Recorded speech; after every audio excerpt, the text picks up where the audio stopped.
Big takeaway from this event is I just never want anyone to describe themselves as courting the calamity ever again, because no thank you.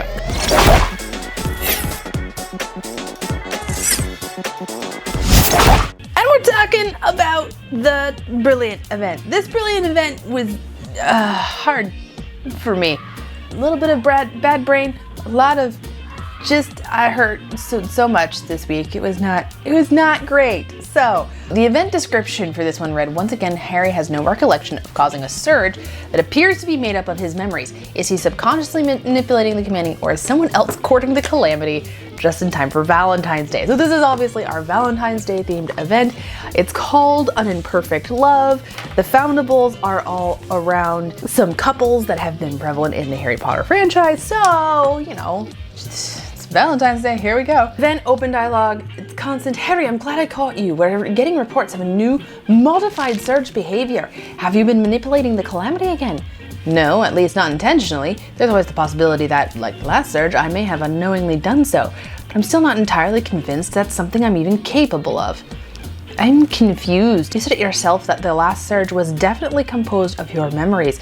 Considering that this one appears to be centered around Hermione and Ron, doesn't it seem likely that it is too? What other explanation could there possibly be? That does seem the logical explanation, doesn't it? Yet I can't help but feel that this isn't as cut and dry as it appears. Perhaps if we investigate this surge, we'll be able to get a more definitive answer about whether or not you subconsciously created it, and if so, why this keeps happening.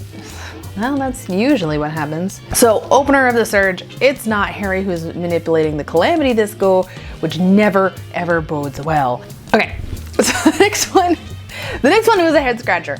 Harry, something odd just happened to me. Hermione warned me against taking her to the Three Broomsticks for Valentine's Day again. There's nothing odd about that, Ron. You've subjected Hermione to the Three Broomsticks 5 years in a row. I was surprised she hasn't transfigured you into a toad by now. I thought it was romantic.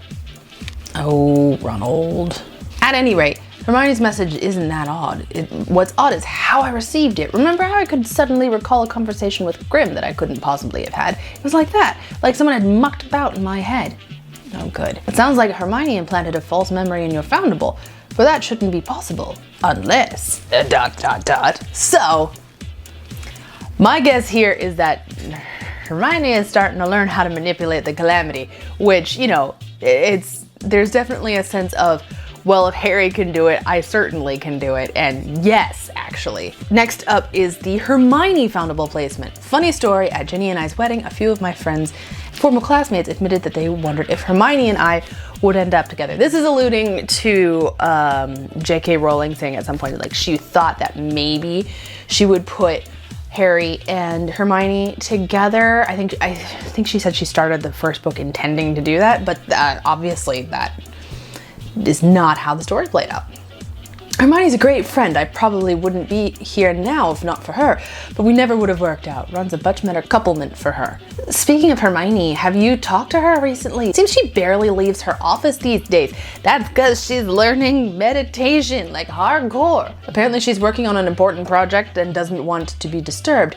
I tried prodding her for details, but she was very secretive about it. I bet my one she's working on something for Ron for Valentine's Day. She always did strike me as the secretly romantic type. Sure, yeah, she's taking long chunks of hours in her office during the calamity to make something romantic for Ron for Valentine's Day. That doesn't track. That does not track for me. I don't buy it. Okay, this is the Lavender Brown placement, which is from your rune stones. Lavender Brown, I haven't thought about her in some time. She and Ron dated in 6th year, you know. Hermione would get so flustered whenever they're snugged in public. Looking back, I think that's probably when Hermione realized just how much she cared about Ron. Yeah, them snogging in public was...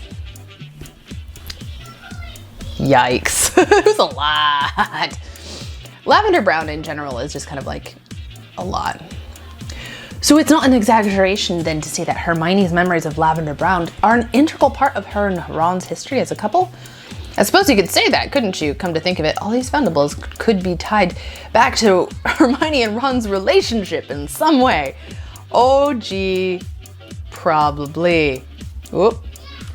Either the Valentine season got the Calamity feeling romantic, or there's something more to this surge we're not yet seeing. That, I feel like somebody probably should have read over that when they typed that in. If we go into my game and I go to my event registry, oh, we got some leveling. We got a couple of things to place here, and I definitely want my camera to focus on me. Thank you. Let's do Crookshanks first. He's the reward you get at the last task page. I feel like he's the last chunk of that. You know the adage about pets and their owners resembling each other. A case could be made for Hermione and Crookshanks, at least from a personality perspective. Crookshanks was incredibly smart and perceptive, a bit stubborn and bossy perhaps, but affectionate and protective of those he cared about. Hermione knew what she was doing. She was taking over the situation. You can't call her bossy for that, Harry. He was always after Ron's rat Scabbers. Scabbers, of course. It turned out that Crookshanks had a good reasons for that, but at the time I couldn't help but laugh at how much it reminded me of Hermione and Ron's own dynamic.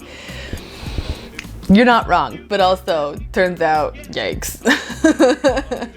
I don't think these foundables are made up of my memories. When I created a search, I always felt a sense of wholeness every time a foundable returned, like I've been reunited with a missing piece of myself. But we've returned multiple foundables now, and nothing. I can't say I feel a sense of unease that comes from having a memory stolen by the Calamity either. Curious, is it possible these memories are so minor that you didn't notice them being snatched and returned?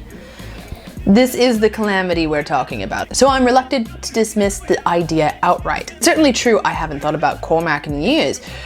I think the more likely explanation is that this isn't my surge. But if you're not the one influencing the Calamity, who is? And why are they interested in your friends and schoolmates? Harry, I did it! I manipulated the Calamity and started this surge. It took longer than I hoped to sort the magic out, but I finally did it. The magic? Oh dear. That's brilliant, Hermione! Though I don't know why I'm surprised. If anyone's capable of it, it's you. Okay, did you figure out how it started then? Hello?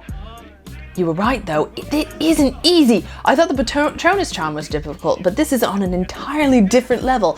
Still, it was worth the effort. Adversaries prove the unforgivable are growing stronger. Combating their influence on the Calamity is only going to get harder. At least now I can help. Can you though?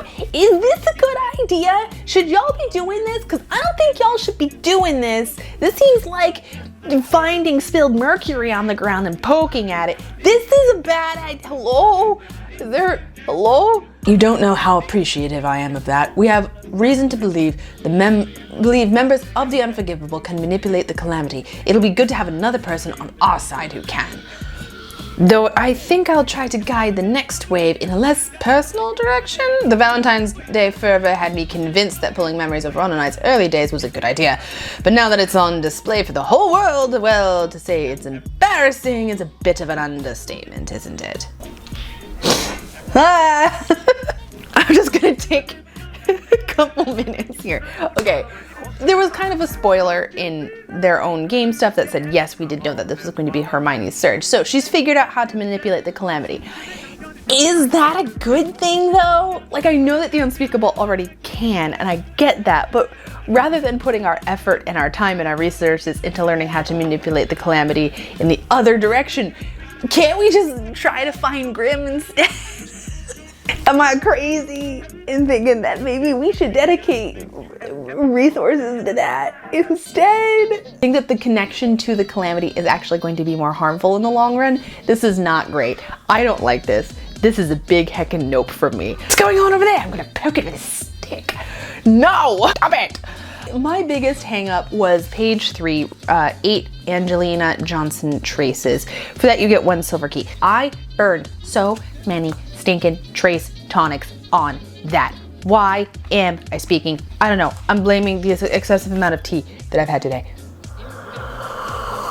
You're just gonna have to use a lot of trace tonics in order to get that, and I'm really sorry. If it's safe for you to go out, obviously go out and throw down some dark detectors, but if it's not safe for you to go out, don't go out, stay home. I have not finished up the bonus tasks on this one, so I'm gonna try and finish the bonus tasks, because having those 5 Defense Against the Dark Arts books would be good. Next up in our month is Adversaries Part 2, and I still haven't replenished my potion store this coming Tuesday, so I have 5 days to completely replenish my potion stores after all of that. So that's gonna be a great time. So let me know what you are doing to replenish your potion stores after Adversaries event. I'm gonna try and have like a better vlog for Adversaries.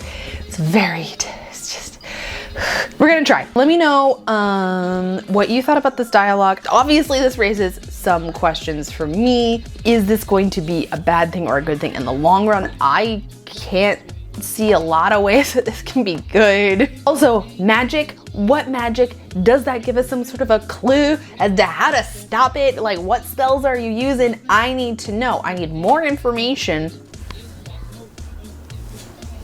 Warner Brothers? That'll be a thing. Just some house cleaning, housekeeping stuff. Coming up on the channel are a couple of different things. We're going to be adding a Hogwarts Legacy watch. If breaking news comes out about Hogwarts Legacy, I think I'm gonna start reporting on that, as well as possibly Catan World Explorers, which is another Niantic title. That'll be coming out eventually next year, this year maybe. And I want to start covering that too. So I'm going to bring up some of that news. Most notably is going to be a video on why I'm nervous about Hogwarts Legacy. Like, I really want it to be good. There's a couple of things that make me go, though, right now. So I want to cover that because I think like it will be informative and useful for everybody else to know. So that's going to come up, as well as usual, Storyline Saturday and other cool storyline stuff. I've got kind of a larger project building up in the works for the Storyline project. So that'll be a lot of fun. Okay, I'm gonna go let's see what my kids are breaking in the living room. So thank you so much for hanging out with me today. Remember that I love you always. Have a great night. Blah.